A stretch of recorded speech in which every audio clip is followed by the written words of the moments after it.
Ladies and gentlemen, students, and honored guests of Soap Lake High School, welcome to the 2014 Veterans Day Assembly.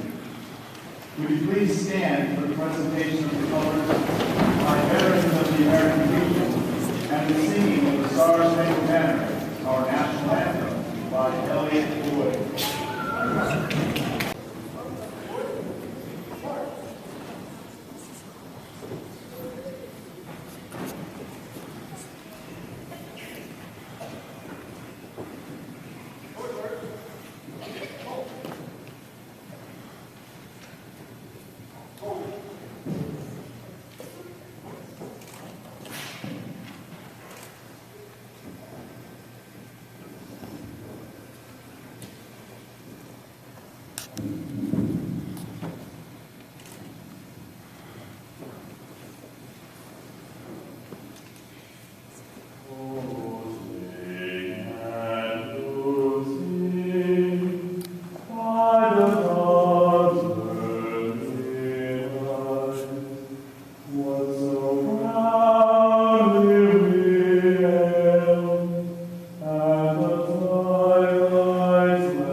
It's an honor to be here today.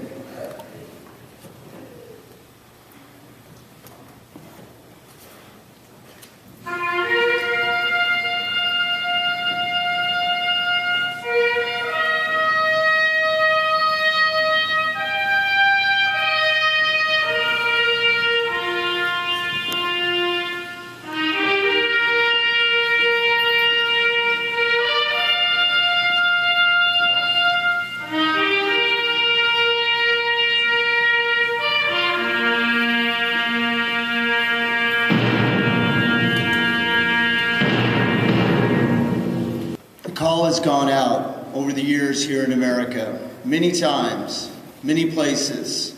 Places like Trenton, Yorktown, Boston, and Bunker Hill. And every time, men and women have answered the call to duty. What is this call that I speak of? It is a sacred trust that is handed down from generation to generation. Military people know what I speak of. Military families know the sacrifice that I speak of. And children who have lost their daddies and mommies definitely know what I speak of. The call is the call to duty, the call to action. It is the need to serve others before yourself.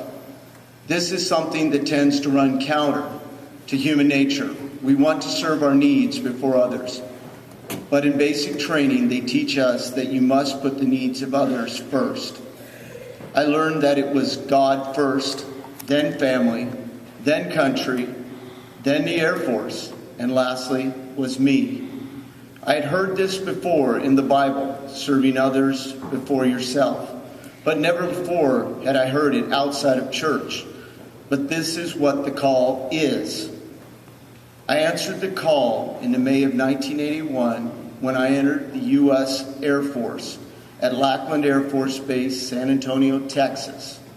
It was a shock, to say the least, but it was one that I will be forever thankful that I endured and went through. It made me a stronger and better person. I answered the call because I felt that I owed something to my country and my family.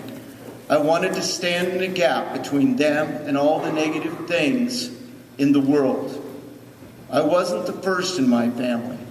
My father had served in the Navy in 1945 through 1950 as a UDT, or as an underwater demolition technician, or as a frogman, as they were known as then. But he got out and started a family and began the American dream, but not before he had answered the call. But the call continues. Some of you know my children, Kyle, Chelsea, and Caitlin, who went to school here in Soap Lake Middle School, High School. And two of them graduated right in this gym. They played sports here and later helped coach athletic teams. But when the call went out, they answered. First was Kyle. He joined the Air Force and ended up doing the same thing as I did. He was a security forces member. His job was to protect the base from outside aggressors. Unfortunately, like me, he also got injured while in the Air Force and was retired medically. He now is married and has 2 beautiful daughters, but not before he had answered the call. Next was his sister Chelsea, who you may have seen her picture out in Eagle Hall. She also, I was very pleased to say, chose to go into the United States Air Force. However, she was more intelligent than her brother or father. Chelsea chose to go into the medical field, and she is a med tech, but she too answered the call.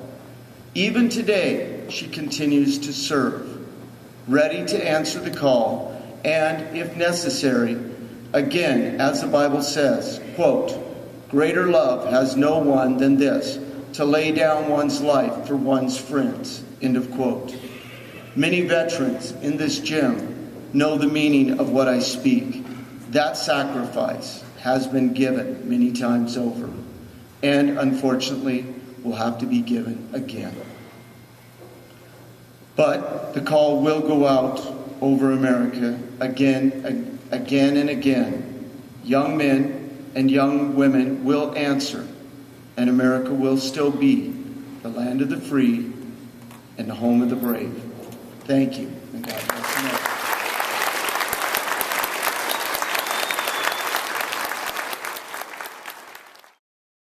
Ceremonies, there are a few people I'd like to thank on behalf of our school. First, I'd like to thank Mr. Allen and Mr. Ryman both for serving our country, as well as coming up here today to talk about their experience.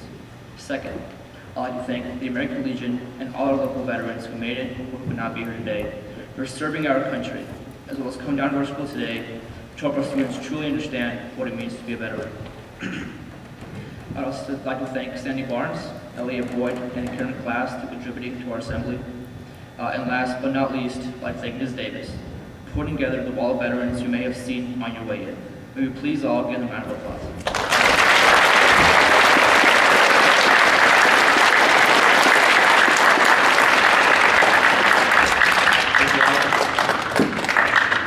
Students, staff members, and guests, as this assembly to honor our nation's veterans comes to a close, let us not end our appreciation for those who have served to protect the freedoms and liberties we now enjoy. I ask you to remember them daily, not just on Veterans Day. I also ask that you come out and participate in the activities that will be happening in our community this Veterans Day. There will be a parade in Ephrata at 10:45 a.m. Tuesday morning. Please come and show your respect and gratitude. Although your presence may be a small gesture, it really does mean a lot to the men and women who gave of themselves and made sacrifices to protect our American way of life.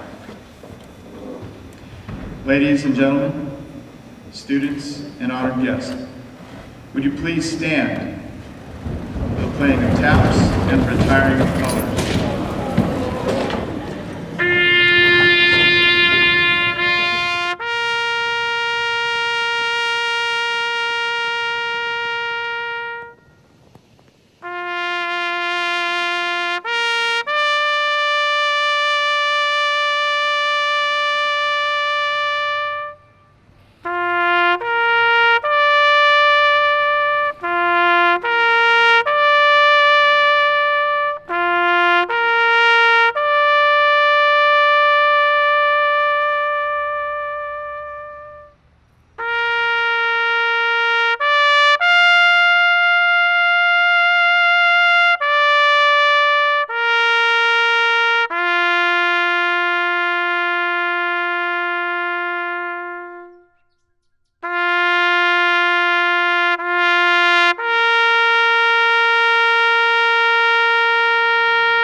Please remain standing.